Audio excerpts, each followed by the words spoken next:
애굽으로 갔더라. 아멘.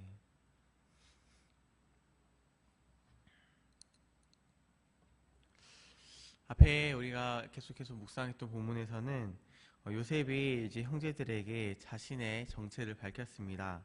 자신의 가족들을 그리고 이제 애굽 땅으로 데려오라고 요청을 합니다. 왜냐하면 흉년이 아직 5년이나 남았고 또 우리 가족들, 이들 민족을 구원하시려고 요셉을 하나님께서 예비하신 것이 바로 주의 뜻임을 알려주었기 때문입니다.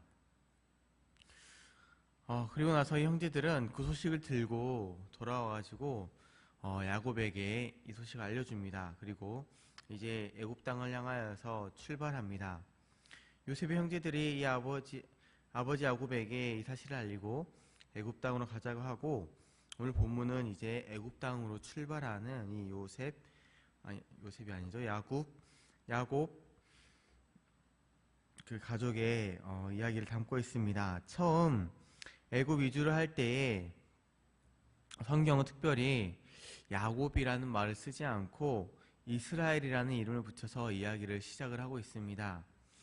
야곱의 행보가 지금 야곱 개인의 것이 아니라 사실 이스라엘 전체 민족성을 대표하는 행보로 이해하기를 원하기 때문입니다.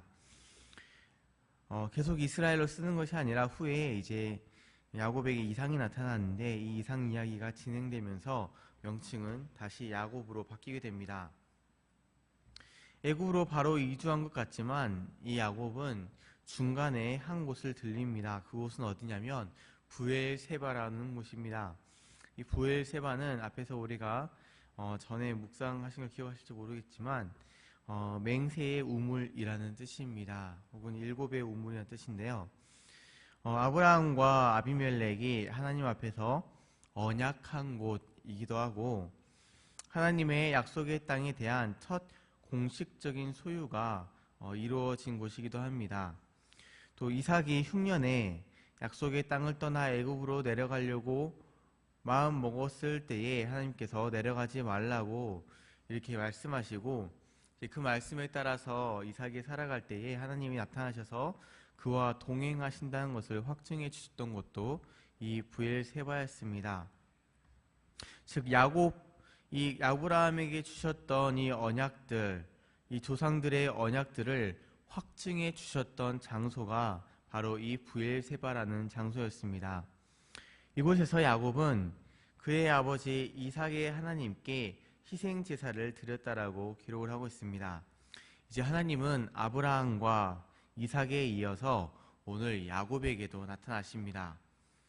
이삭에게 브엘세바에서 말씀하셨던 내용 중에 내 자손이 번성할 것이다 라고 하는 브엘세바에서 말씀이 있었는데, 이 말씀이 좀 더 발전되어서 이제 야곱에게는 큰 민족을 이루게 하시겠다라고 구체적으로 등장하기 시작합니다. 이를 위하여서 애굽으로 보낸다라고 하는 것이죠. 3절 말씀입니다. 하나님이 이르시되 나는 하나님이라 내 아버지의 하나님이니 애굽으로 내려가기를 두려워하지 말라. 내가 거기서 너로 큰 민족을 이루게 하리라. 하나님이 애굽으로 내려가는 것을 두려워하지 말라고 하시는데, 그 이유는 하나님이 앞에서 계속해서 약속하셨던 이 번성케 하리라, 큰 민족을 이루게 하리라는 그 약속을 거기서 어디입니까? 애굽 땅에서 내가 이룰 것이기 때문에 두려워하지 말고 가라고 말씀하고 계시는 것이죠. 그리고 하나님이 큰 민족으로 이루게 하시고 다시 약속의 땅으로 올라오게 인도해 주시겠다라고 말씀해 주고 계십니다. 그리고 요셉이 내 눈을 감길 것이라고 설명을 합니다. 그가 약속의 땅을 떠나 애굽에서 살게 되지만 수명을 다하여 평안하게 가족들 곁에서 죽을 것을 이야기를 하고 있는 것이죠. 유대인들의 풍습에 의하면 수명이 다해서 죽으면 그 죽는 사람 주변에 가족들이 이렇게 모이게 되는데요. 특별히 장자나 아니면 가장 사랑하는 자가 죽을 때에 두 눈을 감겨주는 풍습이 있다고 합니다. 처음에는 근데 야곱에게 말씀하고 있는 게 요셉이 내 눈을 감겨주게 될 것이다 라고 설명을 하고 있는 것이죠. 이것은 이제 야곱이 애굽 땅에 내려가서 평안하게 살다가 평안하게 가족들 곁에서 가장 사랑한 자의 눈덮임을 당하고 이제 죽게 될 것이라는, 인생을 마감하게 될 것이라는 그런 말씀입니다. 처음에 아브라함에게 하셨던 언약이 계속해서 발전하고 있음을 우리는 본문을 통해서 알 수가 있습니다. 하나님은 처음에 아브라함에게 큰 민족을 이루어 주시겠다라고 하셨지만, 오늘 본문을 통하여서 하나님은 이 언약의 성취를 애굽에서 하시겠다라고 밝히고 있습니다. 그러므로 애굽은 이스라엘 민족이 세워지는 장소가 되는 것이죠. 이 글을 특별히 누가 읽고 있는지 항상 기억하면서 읽어볼 필요가 있는데요. 지금 이 글은 모세가 썼는데, 이 글을 읽는 사람들은 출애굽한 이스라엘 백성들입니다.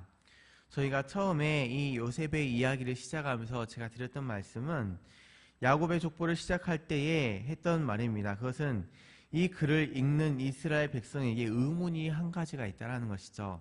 어떤 의문이냐면, 약속의 땅 가나안으로 가야 한다고 요셉이 이야기를 하는데 우리는 오랫동안 애굽에서 살지 않았나 하는 것입니다. 그 연수가 벌써 400년이라는 긴 세월을 지냈습니다. 올해가 2014년인데 우리나라가 일본에서 1614년부터 오늘까지 살았다라고 한번 생각을 해 보십시오. 이 긴 기간 동안 같은 땅에서 살았는데 뜬금없이 모세라는 사람이 나타나서 가나안 땅으로, 한반도로 돌아가야 된다라고 말하면은 이 사람들 어떤 생각이 들겠습니까? 혹시 우리가 원래 여기에 살았던 사람인 것처럼 원래 애굽에 살았던 민족은 아니었나? 왜 우리가 굳이 가나안 땅으로 가야 하는가라는 의문을 갖게 되지 않겠습니까? 그들이 애굽에 그동안 있었던 이유는 하나님이 큰 민족을 이루게 하기 위해서였음을 오늘 본문이 밝혀주고 있는 것입니다. 그리고 이제 큰 민족을 이룬 이스라엘은 오늘 본문의 야곱에게 하신 하나님의 언약의 말씀처럼 하나님의 인도 아래 가나안 땅으로 돌아가야 한다라는 것을 보여주고 있는 것이죠. 그래서 이어지는 5절에서 7절은 이제 애굽으로 실질적으로 떠나는 야곱의 가족들의 모습을 보여줍니다. 브엘세바에서 하나님의 말씀을 듣고 애굽으로 출발합니다. 그의 모든 가족과 또 재물과 가축 등 전부가 애굽 땅으로 옮겨갑니다. 앞에서 그의 아버지 이삭에게는 네가 애굽 땅으로 내려가지 마라. 네가 기근이 들어도 흉년이 들어도 어떻게든 약속의 땅에 머물러라. 내가 너와 함께 주겠다라고 하는 약속의 보증이 브엘세바에 있었다면, 이 야곱에게는 오히려 반대로 애굽 땅으로 내려가라. 내가 그곳에서 너로 큰 민족을 이루게 할 것이다 라고 하는 약속의 보증이 있었던 것이죠. 오히려 이 언약의 땅을 떠나야 되는데 마음이 많이 꺼림칙했을 텐데, 이 하나님의 말씀이 야곱에게 확신을 더 주고 이렇게 모든 가족을 하여금 이동할 수 있게 하였던 것 같습니다. 이스라엘 백성은 하나님의 약속이 가나안 땅에 있었기 때문에 출애굽하여 그 땅을 향해야 했습니다. 야곱에게 하신 하나님의 약속의 말씀은 애굽에서 영원히 사는 것이 아니라 그곳에서 큰 민족을 이루기까지만 사는 것이며, 그 후에 다시 가나안 땅으로 인도하여 주시겠다는 것이 하나님의 말씀이었습니다. 그리고 야곱은 이 하나님의 말씀을 전적으로 신뢰하여 애굽 땅으로 떠나게 됩니다. 이게 오늘 우리가 읽었던 본문의 말씀이었죠. 사실 우리의 상황에도 비슷한 상황이 있습니다. 바로 그리스도의 약속의 말씀입니다. 우리에게 주신 말씀은 이 땅에서 영원히 살 것이 아니라 이곳은 먼지와 안개처럼 썩어 없어질 것이며 새 하늘과 새 땅이 우리에게 도래할 것이고 우리는 주와 함께 그곳에서 영원히 살 것을 이야기를 하고 있습니다. 그러니 이 땅에서 나그네처럼 살며 하나님의 자녀답게 그의 복음을 전파하고 주어진 사명을 살다가 주께서 다시 돌아오게끔 인도하실 때에 돌아오라는 것이죠. 야곱에게는 애굽의 삶이 영원한 삶이 아니었습니다.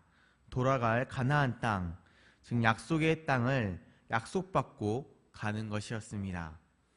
우리도 이 땅의 삶이 영원한 삶이 아닙니다. 돌아갈 하나님의 나라, 약속된 그의 나라로 돌아갈 것이라는 약속을 가지고 살아가는 것이죠. 우리를 다시 약속의 땅, 하나님의 나라로 인도하실 하나님의 약속을 믿으며 오늘도 이 땅의 삶 동안에 나그네로 살기로 결심하면 아쉬울 것도 또 매일 것도 미련도 없는 것입니다. 주의 복음을 전파하며 그의 자녀답게 하나님의 영광을 드러내고 주어진 사명에 따라 나그네처럼 이 땅을 살아가실 수 있는 은혜가 있으시기를 간절히 축원해 드립니다. 기도하도록 하겠습니다.